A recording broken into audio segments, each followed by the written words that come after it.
Bonjour, alors aujourd'hui, le format d'un temps pour notre couple va être un petit peu différent. J'ai le plaisir d'accueillir Véronique Bellec qui va nous parler. Bonjour, Bonjour, oui, bonjour Sophie. qui va nous parler de son activité, donc l'aide à la procréation et comment ça peut être utile au couple. D'abord, Sophie, je suis ravie que tu me proposes de partager cette émission. Alors, à la base, je suis médecin. J'ai fait une assez longue carrière en tant que généticienne. Et puis, à un moment donné, je me suis décidée à faire un grand virage. Alors, en tant que généticienne, en fait, j'ai par hasard suivi l'évolution de la procréation médicalement assistée parce que je me suis trouvée à côté des laboratoires et des biologistes de la reproduction. Et puis, pendant mon activité en tant que généticienne, j'ai aussi accueilli des couples en consultation et je les ai entendus parler de leurs difficultés de procréation et de leurs difficultés à être entendus dans leurs émotions dans les parcours de PMA. Et j'ai senti qu'il y avait un manque. Alors, m'intéressant à la psychologie, finalement, je me suis dit que je serais peut-être plus utile à accompagner des couples qu'à continuer derrière un microscope la plupart du temps. Et donc, ça fait 12 ans que j'ai créé une consultation, enfin, en 2012 exactement, j'ai créé une consultation pour accueillir les couples en difficulté de procréation. Donc, je suis totalement indépendante. Euh, et donc, cette consultation s'adresse aux couples qui désespèrent de voir arriver un enfant, hein, pour qui ça tarde trop. Donc, ça peut être quelquefois en fonction des couples, au bout de 3 mois, au bout de 6 mois, au bout d'un an. Évidemment, cette consultation s'adresse aux couples en parcours de procréation médicalement assistée ou bien en questionnement sur est-ce qu'on va en PMA ou est-ce qu'on n'y va pas. Ces consultations s'adressent également aux femmes et aux couples qui ont subi des fausses couches ou un arrêt de grossesse ou la perte d'un enfant et qui ont du mal à redémarrer une grossesse. Et puis, elle peut s'adresser aussi au couple en questionnement, tout simplement même avant un projet, enfin la concrétisation d'un projet d'enfant, en questionnement, est-ce que je vais avoir un enfant ou pas? Ça peut être aussi le questionnement autour d'une interruption volontaire de grossesse. Comment se déroulent les consultations? Quels sont tes outils peut-être? Alors, en fait, la première consultation, j'y consacre 1 heure et demie. Parce que je pense qu'il est essentiel que le couple puisse déposer là où il en est, raconter son histoire de vie depuis que l'homme et la femme se connaissent, depuis qu'ils veulent un enfant, par quoi ils sont passés, que chacun puisse s'entendre dans ses difficultés. Et donc l'idéal, c'est que la femme et l'homme viennent ensemble. Et alors, j'essaie de favoriser ça, bien que souvent c'est la femme qui fasse la demande et qui ait l'impression de porter cette difficulté sur ses épaules. Mais c'est vraiment très chouette quand l'homme et la femme peuvent venir ensemble dès la première consultation. Donc ça va être de ma part. Alors, et là-bas, je suis médecin, donc évidemment, je vais poser des questions sur les antécédents médicaux, l'histoire de vie, mais à la fois médicale et aussi émotionnelle. Vérifier qu'il n'y ait pas de prise de toxiques. Et ça, c'est absolument indispensable parce que malheureusement, il y a encore des couples qui fument beaucoup, par exemple, et qui ne se rendent pas compte que le tabac est vraiment le plus grand toxique de la fertilité. Puis, donc, j'ai un petit questionnaire, en fait, parce que quelquefois, je me rends compte à la fin de consultation que j'ai oublié des choses fondamentales comme le tabac. Évidemment, j'ai oublié de dire que dans ma formation, j'avais fait un peu de psycho, hein, une formation de psychocorporelle intégrative, j'ai fait de la psychogénéalogie, j'ai fait une formation aussi en constellation familiale. Dans cette première consultation, en fait, on va aborder les peurs. Voilà, ma question c'est si vous étiez enceinte ou monsieur, si votre femme vous apprend qu'elle est enceinte, quelle est votre plus grande peur à ce moment-là? Quelle est votre appréhension? Quelle peut être l'angoisse qui arrive à ce moment-là? Et donc, ça peut renvoyer à effectivement une problématique personnelles ou familiales ou à des croyances familiales. Et là, on va explorer ça aussi. Mm. Euh, en, en fait, j'ai pas dans cette consultation, j'ai évidemment une ligne directrice, mais en fait, je vais m'adapter à là où on est le couple, dans sa compréhension, dans ses questionnements. D'accord. Et donc, il y a une grosse part de psychologie, en fait. Bah, mon but, c'est d'apporter ça parce que, évidemment, quand un couple part en progression médicalement assistée, les médecins des centres n'ont absolument pas le temps de les questionner sur cette part émotionnelle. Ils ont beaucoup d'aspects techniques à aborder, beaucoup d'explications. Et donc, c'est un grand manque que ressentent beaucoup de couples.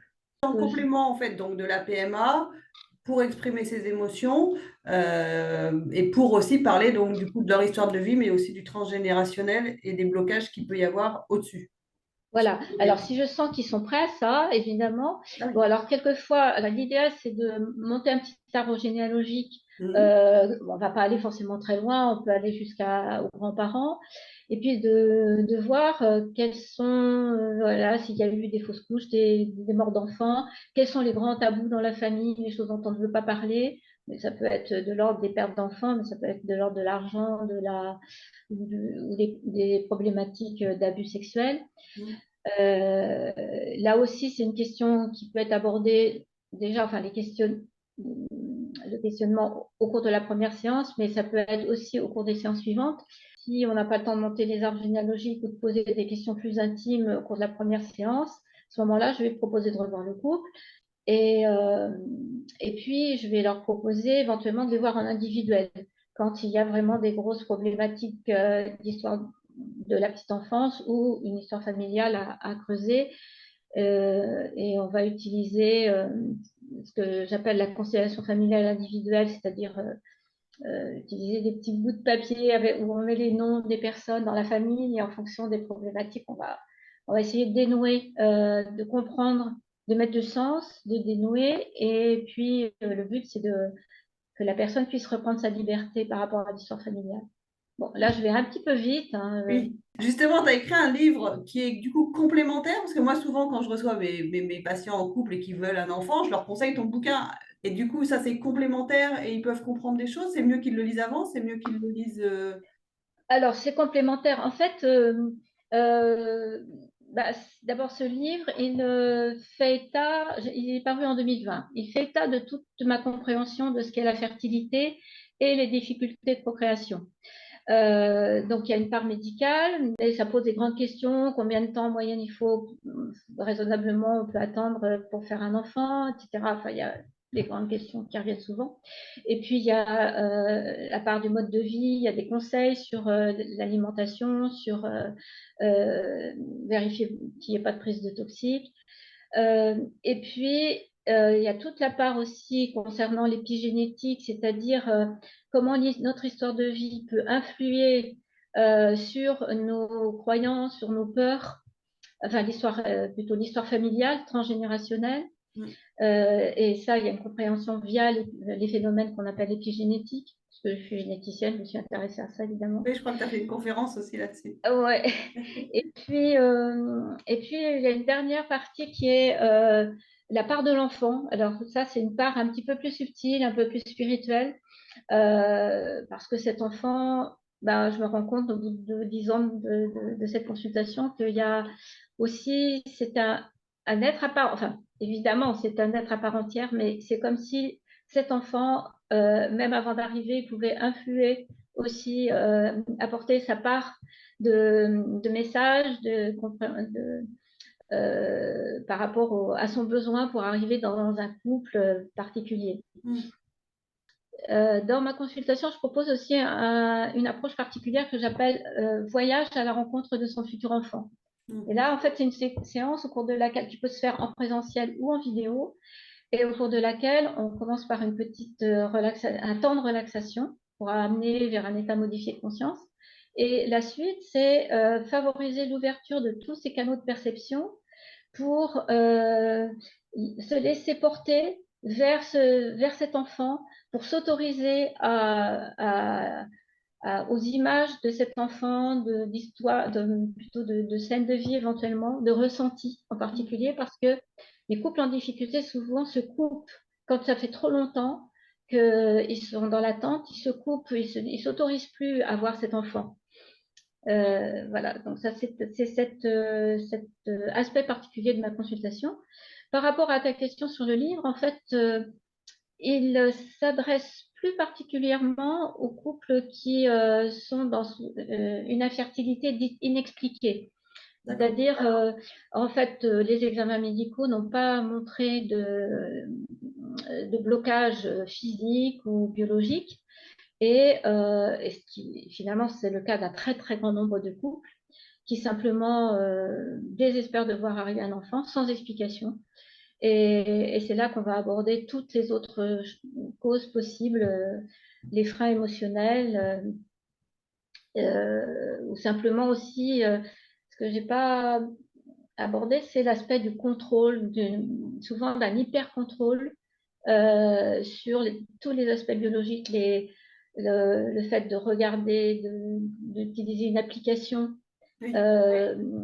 pour savoir quand est-ce qu'on va faire l'amour, combien de fois on va faire l'amour, dans quelle position on va faire l'amour. Alors là, ça rejoint ta pratique. Et en fait, un bébé n'arrive pas en force. Il arrive dans la douceur, dans la simplicité, juste dans l'amour de soi, l'amour pour son conjoint, le désir de cet enfant. Et bon, effectivement, dans ma consultation, j'aborde ces aspects aussi.